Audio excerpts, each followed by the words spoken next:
नमस्कार जी सभी को। I welcome you all in the next video of thermodynamics. बहुत ज़्यादा गर्मी है, इट्स वेरी हॉट। तो इतनी गर्मी में आपको ठंडे का एहसास दिलवाने का काम कौन कर सकता है? थर्मोडायनामिक्स कर सकती है। It is none other than thermodynamics only. तो चलिए, बहुत गर्मी हो गई, हीट इंजन, गर्मी के अंदर गर्मी का एहसास, कार्नोट साइकिल सब किया हमने। आज हम थोड़ा सा ठंडक का एहसास करेंगे। आज हम बात करेंगे रेफ्रिजरेटर की। जी हाँ, ठंडा कूल। तो देखिए, जो पिछली वीडियो थी उसके अंदर हमने बात करी थी कि जो कार्नोट साइकिल है वो क्या है, कार्नोट्स इंजन क्या है, उसकी आइडियलिटी डिस्कस करी, कार्नोट्स थ्योरम की बात की। वहीं पर हमने बात करी कि जो रिवर्स हीट इंजन है वो रेफ्रिजरेटर कहा जा सकता है, कि जो रिवर्स साइकिल है उसकी बात हम करेंगे। Basically we are going to practically implement second law of thermodynamics. So refrigerator या फिर हीट पंप, जैसे मैं हमेशा कहती हूँ कि आपको एग्जाम में जिस तरीके से क्वेश्चन को अटेम्प्ट करना होता है, I will go on speaking and you will just keep on noting down.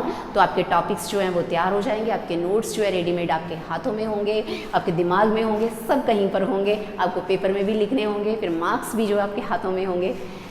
So देखिए, first of all you will have to discuss refrigeration, refrigerator and heat pump. So you will say the process of removing heat from bodies colder than their surroundings is called refrigeration, and the device doing this action is called refrigerator. कि अपनी surroundings के बजाय कम temperature वाली bodies से heat को बाहर निकालना और ज़्यादा वाली को दे देना, इस प्रोसेस को रेफ्रिजरेशन बोलते हैं। और जो डिवाइस रेफ्रिजरेशन के प्रोसेस को एग्जीक्यूट करता है उसको हम रेफ्रिजरेटर बोलते हैं। So basically refrigerator is a heat pump और heat engine working in backward direction. So backward heat engine या रिवर्स हीट इंजन को हम लोग हीट पंप भी बोलते हैं।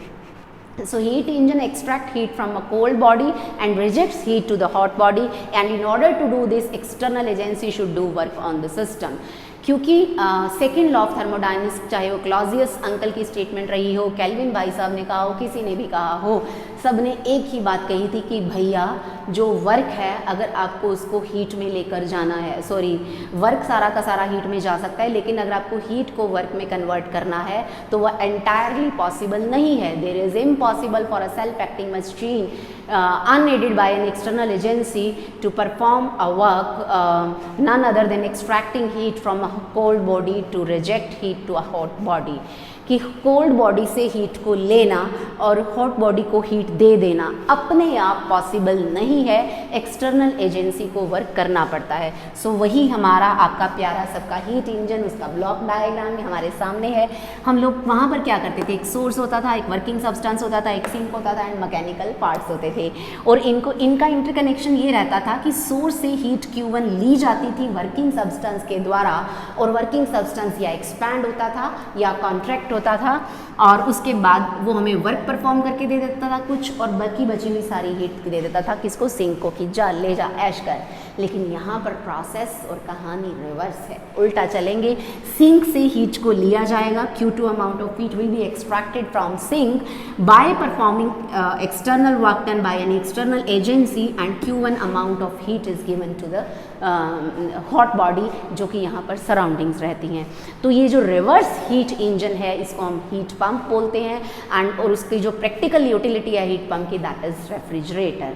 तो ये इंट्रोडक्शन पार्ट हो गया। और इसके प्रिंसिपल के अंदर, जैसे मैं हमेशा कहती हूँ आपको, जब भी कोई डिवाइस एग्जाम में अटेम्प्ट करना होता है, you follow the sequence, introduction, principle, construction, theory and working, applications, advantages, disadvantages, blah blah blah blah. उसके बाद आप जो भी लिखना चाहते हैं लिख सकते हैं। सो इंट्रोडक्शन पार्ट हमारा हो गया। प्रिंसिपल के अंदर आप लोग लिखेंगे, it is practical demonstration of second law of thermodynamics. तीनों महाशय जो थे, तीनों महान जो भक्त थे थर्मोडायनेमिक्स के, उनमें से किसी की भी स्टेटमेंट को आप एज सच प्रिंसिपल के अंदर चिपका सकते हैं। और नहीं याद है तो प्रीवियस वीडियो के अंदर जाइए, जहाँ पर सेकेंड लॉ ऑफ थर्मोडायनेमिक्स की स्टेटमेंट्स को with examples, with real life applications explain किया है। लिंक आपको डिस्क्रिप्शन में मिल ही जाएगा। तो प्रिंसिपल लिखने के बाद यू विल राइट कंस्ट्रक्शन, और कंस्ट्रक्शन में कहानी वही रहेगी जो कार्नोट इंजन में थी, जो हीट इंजन में थी। There is a source, there is a hot body which is maintained at temperature T1 and have infinite heat capacity, and there is a sink that is maintained at lower temperature, और यहाँ पर इससे temperature जो है, इससे जो heat है वो एक्सट्रैक्ट की जाएगी, and external agency which will be performing work and there will be a working substance. यहाँ पर वर्किंग सब्सटेंस को आपको थोड़ा एक्सप्लेन करना होगा कंस्ट्रक्शन पार्ट में। प्रीवियस वीडियो के अंदर हम लोगों ने हेडिंग वाइज सब हेडिंग बनाकर सब कुछ डिटेल में एक्सप्लेन किया है, आप वहाँ जाकर देख सकते हैं कि किस किस तरीके से इसको लिखना है। जब आप वर्किंग सब्सटेंस की बात करेंगे वहाँ पर यहाँ जो रेफ्रिजरेटर का वर्किंग सब्सटेंस है, अब तड़का नया तो लगेगा ही जब डिश नई आई है, तो वो नया तड़का क्या है, वर्किंग सब्सटेंस का नाम, उसकी टाइप, उसका नेचर। तो वर्किंग सब्सटेंस को आपको डिटेल में डिस्कस करना होगा। The working substance use in refrigerator is called refrigerant. तो उसके बाद आप वहाँ पर बात करेंगे किसकी, रेफ्रिजरेंट की। इसको एक्सप्लेन करेंगे कि भैया ये क्या होता है। So once upon a time fluorocarbons जो थे उनको यूज़ किया जाता था एज रेफ्रिजरेंट इन रेफ्रिजरेटर्स, और उसके बाद क्लोरोफ्लोरोकार्बन्स आ गए। So you will write in previous era fluorocarbons and chlorofluorocarbons were used as refrigerants in refrigerators, but these use to deplete ozone layer. Ozone layer आपको पता है, ओजोन लेयर एक ऐसा ब्लैंकेट है हमारे चारों तरफ जिसने हमें सन की हार्मफुल यूवी रेज से बचा रखा है। वैसे भी गर्मी एंड टैनिंग बहुत फील होती है आप लोगों को, और आप लोग सनस्क्रीन लेने जाते हैं, UVA, UVB, SPF, sun protection factor इतना है, आप ज़्यादा वाला लेते हैं। सो जो ओजोन लेयर है उसकी डिप्लीशन करते थे क्लोरोफ्लोरोकार्बन्स और फ्लोरोकार्बन्स, और वो उसको ऑक्सीजन में कन्वर्ट करने की कैपेबिलिटी जो है वो रखते थे। So nowadays their use is ban. So आजकल क्या यूज़ किया जाता है, ammonia, sulphur dioxide, propane etcetera.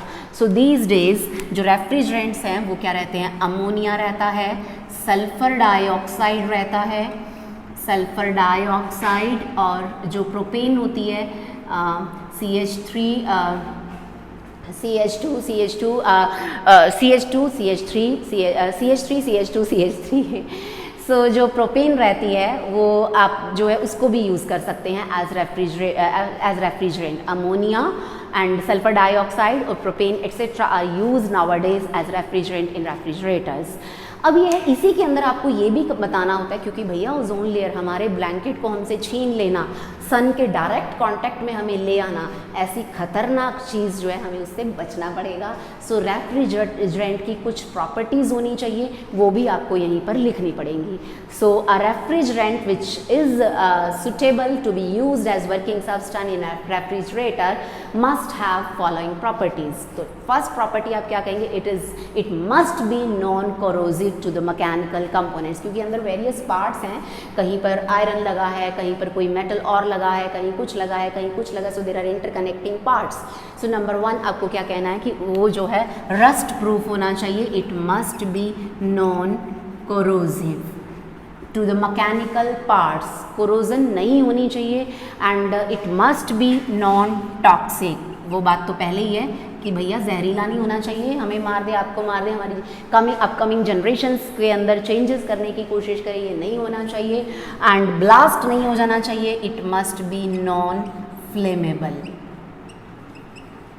क्योंकि हीट अंदर जनरेट होगी, हीट एक्सट्रैक्ट हो रही है, हीट जो है वो रिजेक्ट करी जा रही है, तो उस वजह से जो उसके अंदर फ्लेमेबिलिटी है वो नहीं होनी चाहिए, it must be non flammable, ज्वलनशील नहीं होना चाहिए, and it's boiling point should be lower than the target temperature. जिस भी ऑब्जेक्ट को, very important, it's boiling point BP, blood pressure नहीं है, boiling point must be less than, किससे लेस होना चाहिए, लेस देन टारगेट टेम्परेचर, कि जिस भी बॉडी को, जिस भी ऑब्जेक्ट को हम ठंडा करना चाहते हैं उसके टेम्परेचर से इसका बॉइलिंग पॉइंट कम होना चाहिए, पहले ही ये बॉयल कर जाना चाहिए, इसके वेपर्स बन जाएंगे। वो हम वर्किंग में बात करते हैं कि किस तरीके से ये काम करेगा। तो इसके बाद आपको जो लिखनी होगी अपकमिंग कंडीशंस और क्या रहेंगी, it should have high heat of vaporisation, it should have, इसकी जो हीट ऑफ वेपोराइजेशन है, हाई हीट ऑफ वेपोराइजेशन, ऐसा ना हो कि बाहर निकल जाए रेफ्रिजरेटर से, लीक कर जाए, सो ऐसा भी नहीं होना चाहिए। So it should have moderate density in liquid form, high density in gaseous form and very high critical temperature. तो ये प्रॉपर्टीज़ इसकी होनी चाहिए, moderate density in liquid form, liquid form में डेंसिटी मॉडरेट होनी चाहिए ताकि वो सर्कुलेट कर सके उसके अंदर, रेफ्रिजरेटर के अंदर। आप जैसे जोर से ऐसे धक से धक्का मारते हैं फ्रिज को तो अंदर आवाज़ आती है जैसे कहीं कोई लिक्विड जो है वो मूव कर रहा है। सो बेसिकली वो रेफ्रिजरेंट ही होता है, क्योंकि उसकी डेंसिटी इतनी होती है कि वो आराम से अंदर मूव कर पाता है। सो उसकी लिक्विड फॉर्म के अंदर डेंसिटी मॉडरेट होनी चाहिए।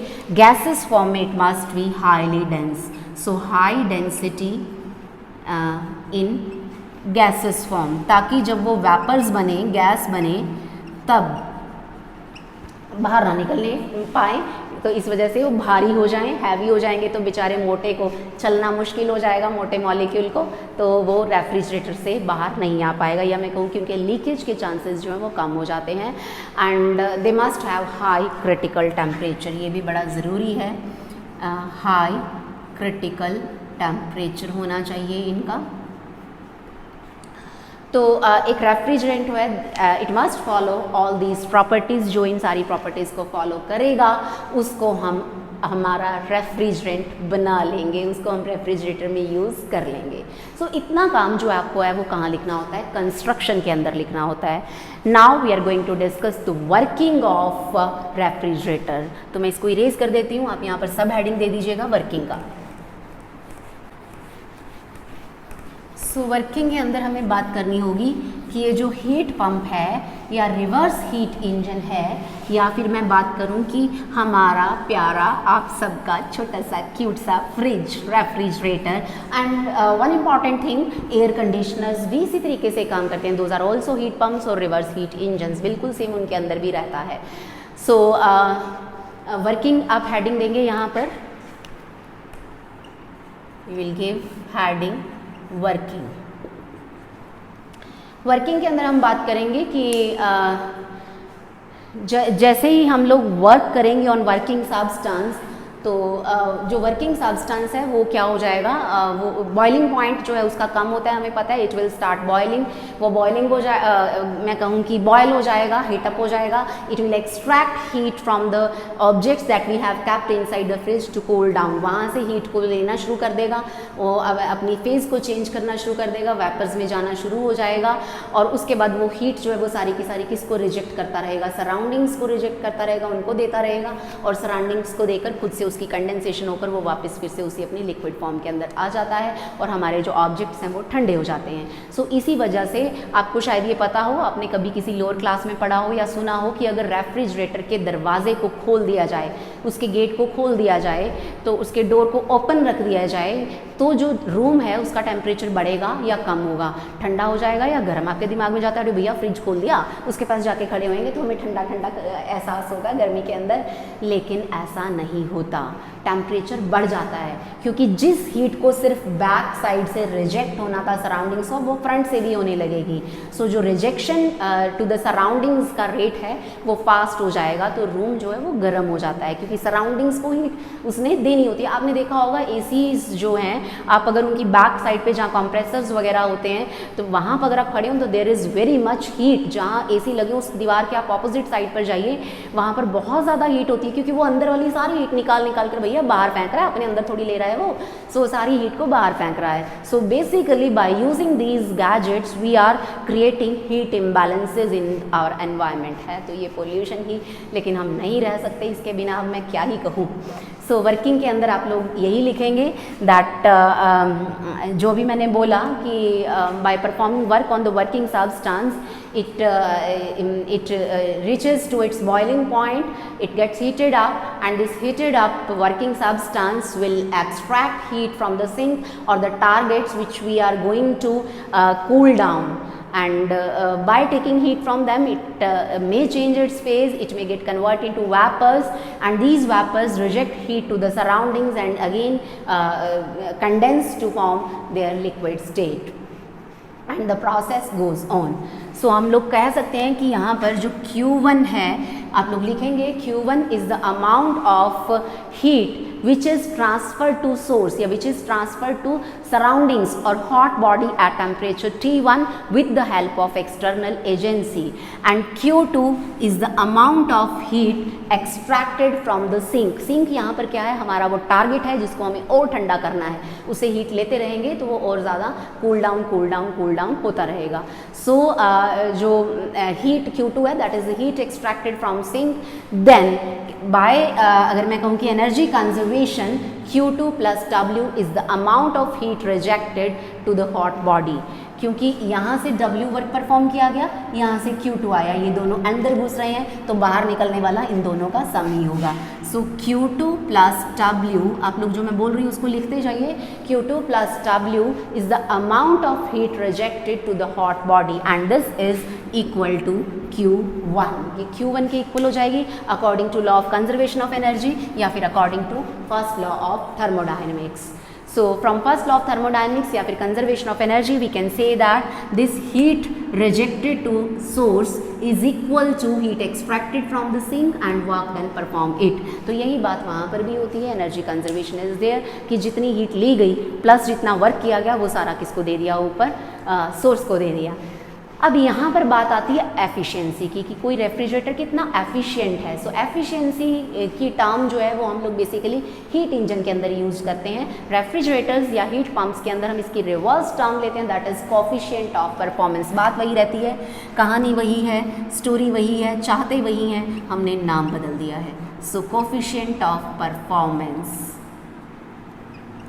कोफिशिएंट ऑफ परफॉर्मेंस बीटा, ये वही रोल अदा करता है जो ईटा अदा करता है. Role of beta is similar to eta. Role of beta in refrigerator is similar to eta in heat engine. So eta क्या था, एफिशिएंसी थी, output by input. Coefficient of performance is another name of efficiency of refrigerator and it is also desired output by given input. Beta भी basically वही बात करता है जो बात ईटा करता है, डिजायर्ड आउटपुट बाय गिवन या प्रोवाइडेड इनपुट. या में और आउटपुट क्या है कि कितना ठंडा हुआ, कितनी हीट एक्सट्रैक्ट करी गई सिंक से, उसको कितना ज़्यादा ठंडा कर दिया किसने. So output is basically heat extracted from sink. Sink से कितनी हीट को छीन लिया गया. और इनपुट क्या है, जो एक्सटर्नल वर्क किया जा रहा है, work done on the system. तो ये क्या रहेगा, heat extracted is basically Q2 and work done is W. तो आप लोग यहाँ से देखिए, basically Q2 by W is called beta. और हमें पता है जो W है यहाँ से ये W क्या हो जाएगा, Q1 minus Q2. I will substitute this expression here. So Q2 upon Q1 minus Q2 is equal to beta is another formula for coefficient of performance. और पिछली वीडियो के अंदर जो कि कार्नोट्स इंजन की वीडियो थी, वहाँ हमने प्रूव किया था कि Q2 bye Q1 T2 bye T1 के इक्वल होता है. जिस महाशय को याद नहीं है, लिंक डिस्क्रिप्शन में है, आप वीडियो में जाकर देख सकते हैं. So by performing that using this concept I may write it equal to T2 upon T1 minus T2. क्योंकि आप इसको अगर रेसिप्रोकल में लेकर जाएंगे यहीं पर ही Q2 को, तो 1 upon Q1 bye Q2 minus 1 बनेगा. सो इसी तरीके से 1 upon T1 bye T2 minus 1 मैं वापस इसी फॉर्म में लाऊंगी तो it will become T2 upon T1 minus T2. So beta is greater for small temperature difference. ये टेम्परेचर डिफरेंस जितना कम होगा बीटा उतना ज़्यादा होगा, कि आपने ऑब्जेक्ट को जितना कम ठंडा करना है एफिशिएंसी उतनी ज़्यादा होगी. और मैं कह सकती हूँ कि basically T1 and T2, T1 minus T2 is the temperature difference between hot body and cold body. अगर T1 इक्वल टू T2 हो जाता है तो T1 माइनस T2 यहाँ पर क्या हो जाएगा, 0. और इसके 0 होते ही बीटा क्या हो जाएगा, infinite. So coefficient of performance is infinite when, जब भैया फ्रिज को कोई काम ही नहीं करना पड़ेगा, आपने उसको 4 डिग्री सेल्सियस पर ठंडा करना था और 4 डिग्री बाहर पड़ा था, उठा के 4 डिग्री रख दिया, बाहर भी 4 डिग्री है, 4 डिग्री पे उसको लेके आना है, तो कोई काम करना ही नहीं पड़ा, उसका काम कि कराया ही उसे मिल गया. So coefficient of performance will become infinite. So ये हो गया, हम कहें कि अब ये जो सारी वर्किंग है इसको आप क्लब करके स्टेप्स के अंदर लिख सकते हैं. First of all first part जो रहेगा वो क्या रहेगा, cool refrigerant gas is passed around food items kept inside it। कि रेफ्रिजरेटर के अंदर हम लोगों ने, आप लोगों ने जो भी भैया कुछ ठंडा होने के लिए रख दिया है अंदर, तो जो कूल ठंडा हुआ रेफ्रिजरेंट है उसको उसके आसपास घूमने दिया जाता है। So in first step you will write cool refrigerant gas will be allowed to pass around food items kept inside it. Second step के अंदर क्या हो जाएगा, refrigerant will absorb heat from the food item. और third step में क्या होगा, refrigerant transfers this absorbed heat to the आप कहें कि सराउंडिंग्स, और रिलेटिवली आप कह सकते हैं कि हॉटर सराउंडिंग्स जो है उनको देगा outside. So this working principle involves the removal of heat from one region and its deposition आप कह सकते हैं to the another region into the space where आप कह सकते हैं कि you pass a low temperature liquid close to the objects that you want to cool, heat from those objects is transfer to the liquid which evaporates and takes away the heat. यही बात मैं तब से बोल रही हूँ। सो ये सारी कहानी हो गई रेफ्रिजरेटर की या हीट पंप की। You can also write that we know that gases heat up on compression and cool down on expansion, that's why a bicycle pump जो है that feels us warm when we use it to pump air inside the tyre, और while spread perfume feel make us feel cold, क्योंकि जब gas suddenly expand, आप perfume spray करते हैं आपको थोड़ा ठंडा ठंडा फील होता है, क्योंकि एकदम से जब एक्सपैंड होते हैं वो गैस मॉलिक्यूल्स आकर तो हमें कूलिंग का एहसास होता है। गैस सडनली एक्सपैंड होती है, एडियाबैटिक एक्सपेंशन है, तो टेम्परेचर जो है वो हमें कम हुआ फील होता है। और जब हीट पंप करते हैं वहाँ हम कंप्रेशन कर रहे हैं, इसी वजह से वो पाइप हमें गर्म फील होती है।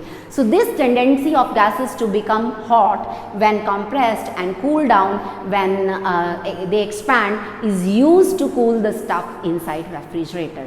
सो बेसिकली यही फंडा रहता है रेफ्रिजरेटर के अंदर कूल डाउन करने का चीज़ों को। So this is all about working of refrigerator. और एडवांटेजेस आपको पता ही हैं, डिसएडवांटेजेस की भी मैंने बात कर दी कि ये गलत बात है, हम लोग हीट इम्बैलेंस क्रिएट कर रहे हैं। हाँ, आप लोगों को एक शॉर्ट क्वेश्चन एग्जाम में आ जाता है कि रेफ्रिजरेटर और हीट पंप जो है, रेफ्रिजरेटर को हीट पंप क्यों कहते हैं, why it is called heat pump. Heat pump क्या होता है, रिवर्स हीट इंजन ही है basically. So you will say refrigerator is also called heat pump, transferring heat from a body at low temperature to the surroundings which are at high temperature in the same way as water pump transfers water from a lower level to higher level, क्योंकि उसके ऊपर काम किया जाता है तो lower से higher level पे वाटर पंप क्या करता है, वाटर ट्रांसफर करता है। उसी तरीके से हीट पंप क्या करेगा, लोअर लेवल ऑफ हीट से higher level of heat, lower temperature से हायर टेम्परेचर तक हीट को ट्रांसफर करेगा। That is why we call it heat pump. और रेफ्रिजरेटर और सेकेंड लॉ ऑफ थर्मोडायनेमिक्स भी आपको पूछ सकते हैं कि भैया इनका आपस में क्या रिश्ता है। तो आप लोग सिंपली कह सकते हैं कि हमें पता है कि जो रेफ्रिजरेटर है it can transfer heat from a body eight lower temperature to body at higher temperature by performing work on it with the help of work performed by external agency. Therefore, this machine is not at all self-acting machine. It requires external agency which is performing work so that it may extract heat from zinc and transfer the heat to the source. And this is well in accordance with second law of thermodynamics or another statement of Clausius statement of second law of thermodynamics. तो ये कहानी थी refrigerator की। अगर possible हो पाया I will try my best कि मैं एक रेफ्रिजरेटर की वर्किंग सेपरेटली, कि इसके कंप्रेसर होता है इसके अंदर, ये रेफ्रिजरेंट है, इस तरीके से ये वर्क करते हैं, हो पाया तो I will definitely bring. Otherwise examination point of view से रेफ्रिजरेटर के अंदर इतना ही। और अगर आपको आ जाता है एयर कंडीशनर तो भी यही कहानी है, जहाँ जहाँ मैंने रेफ्रिजरेटर बोला वहाँ वहाँ आप एयर कंडीशनर बात कर देंगे, rest other things are same. Thank you so much.